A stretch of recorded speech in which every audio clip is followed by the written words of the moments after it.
we decided to figure out how to build an automated patch bay.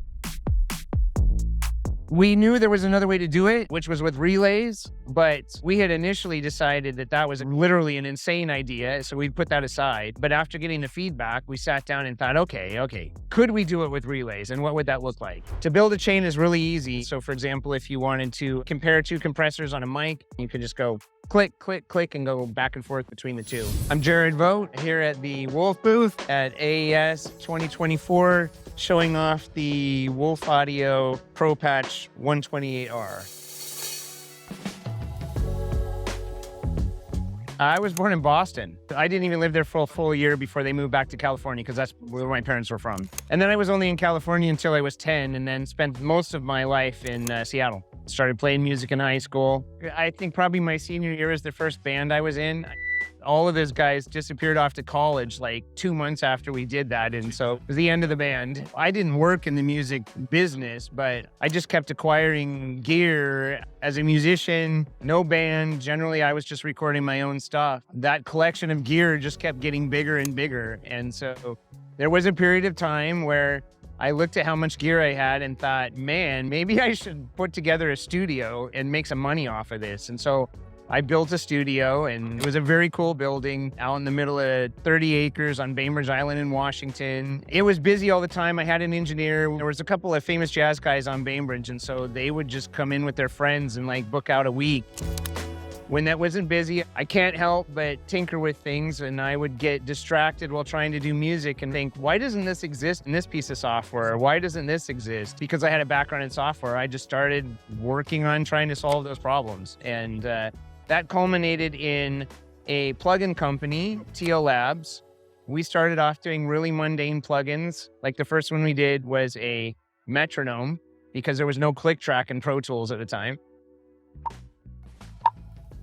And then we did a guitar tuner, so that really actually for me, so that when I was in the studio by myself recording and I was in a booth, I could tune my guitar by seeing the tuner all the way through the windows on the main machine in the booth. And then after doing some mundane plugins, we ended up doing a couple of serious plugins. And I think we do hold the record for the most expensive plugin that was ever sold. We made a convolution reverb for Pro Tools that ran on DSP.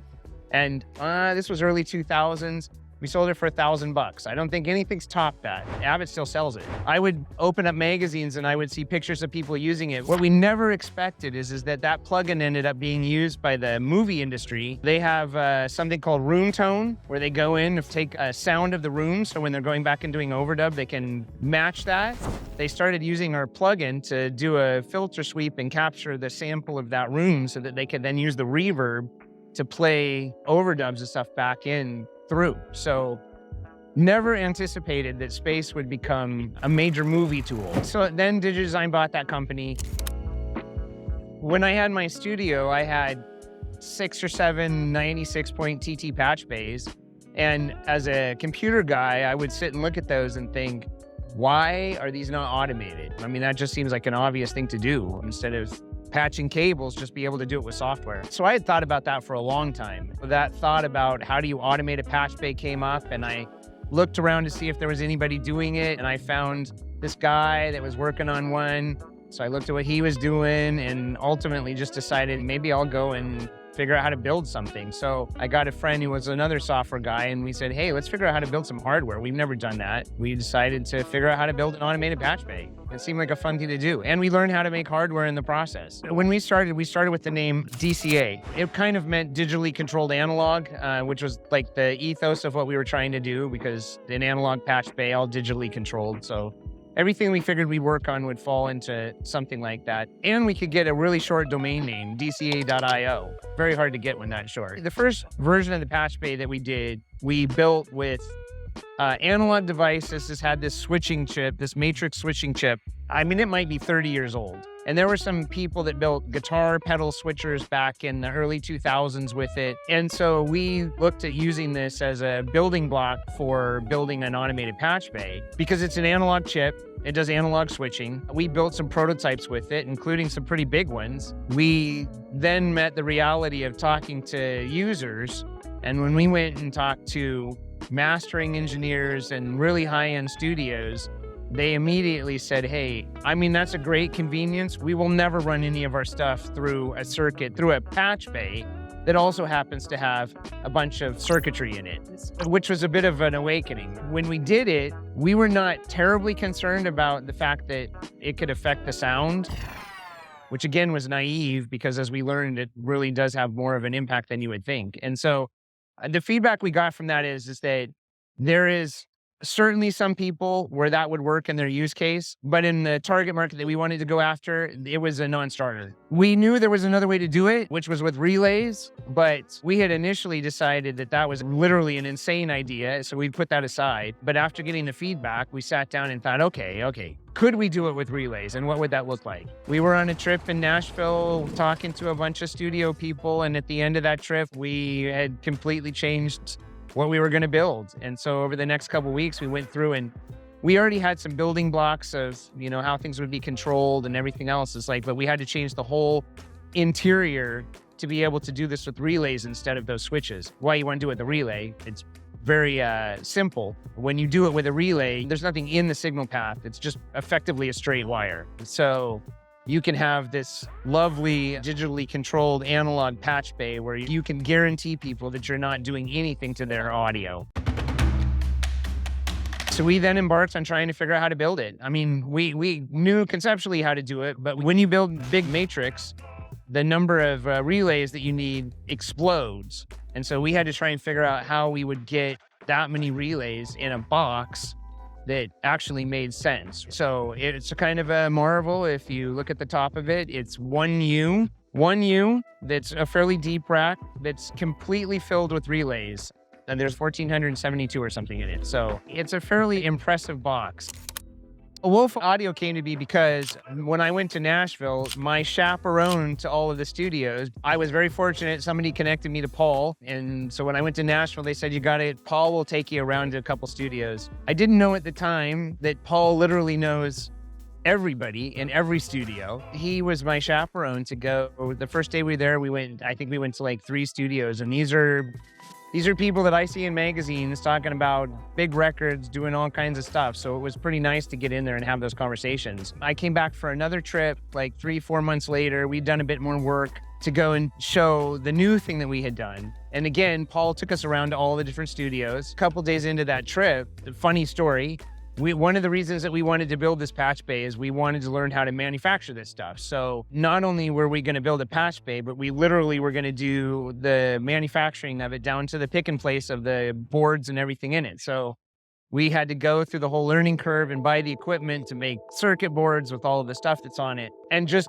interestingly, pretty random actually, Paul had the same pick and place machine that we had, because right over to my left is one of the consoles that he designed. And he was making these consoles in his garage by himself in a 1-bay garage. And so at the end of the second trip, I just asked him what his plan was, long term for where he was going to take the consoles and everything else. The net result of it is after a bunch of conversations, we said, hey, why don't we just merge these 2 companies together? Because we're building a manufacturing facility in California to make these patch bays. And he lived just up the road previously, so he was pretty excited about the idea of coming back to California. That was how that came to be, is we thought, because we are software guys and understand digital, thought this would be a pretty interesting, we have an analog patch bay, but we didn't have really any analog background beyond that. And so we figured that combining with Paul, who has 40 years of doing analog circuits with API and Tone Lux and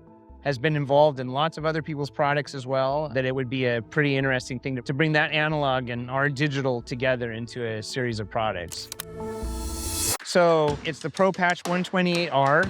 The 128 stands for 128 patch points. The R stands for relay. We could have called it a 128, but we thought, hey, it's a relay patch bay. We'll put the R on it. You've got 96 patch points on the back and on DB25s, and it's laid out just like a Switchcraft 9625 or a bunch of other TT bays that have DB25s. So the idea was that you could just take one of those out and slide this in and reconnect all of your connectors and you'd be back up and running. But we had more connectors, so we put a bunch on the front. We have 32 patch points on the front that are TTs. So if you've got a bunch of TT bays and you want to just integrate this in with that, or you don't want to put everything in here, you can easily connect stuff out of those bays. And that was the thinking behind this. And then of course, you've got some XLRs and TRS jacks that are normal to the TT jacks on the front as well. So for example, if you have a piece of gear that you want to just quickly connect in, you can just do it through the XLRs in the front. So 128 patch points, one rack unit. Because it's relay based, it requires hardly any power. It doesn't get hot, doesn't do anything to your audio path. And so then the next challenge for us was just to try and figure out how to write software where somebody could use this box and have it be super easy to use. I mean, the bar that we set is, while you do have to connect patch cables on a TT, conceptually, it's pretty simple. And so whatever we do cannot be worse than that. It's got to be a good bit better, because this is more expensive than just regular TT patch bay. The metaphor that we use inside the software is building signal chains. So a signal chain has got a source and has a destination, and it may or may not have multiple processors. To build a chain is really easy. You can click new chain or hit the end to create a chain. We'll call this a vocal. And then again, you just have to pick your source and destination. So we can go over to the sources, can add, let's drag this over as a source, and then we go to the destination and drag this over as a destination. And as soon as you drop this, you'll see that that changed, and this means that it can be turned on as an active chain. So you now have made a patch. That's the equivalent of basically you just connected a cable and connected another cable. And then similarly, if you want to put processors in, you can go here, you can just drag a processor and drop it right in the chain. What I just did there is 2 cables, because you just disconnected 3 patches, but it's done instantaneously. And so put another one in, change the order around, turn one of them off, turn the chain off. We have a fun thing called AB groups. Create an AB group, take this, put it in an AB group.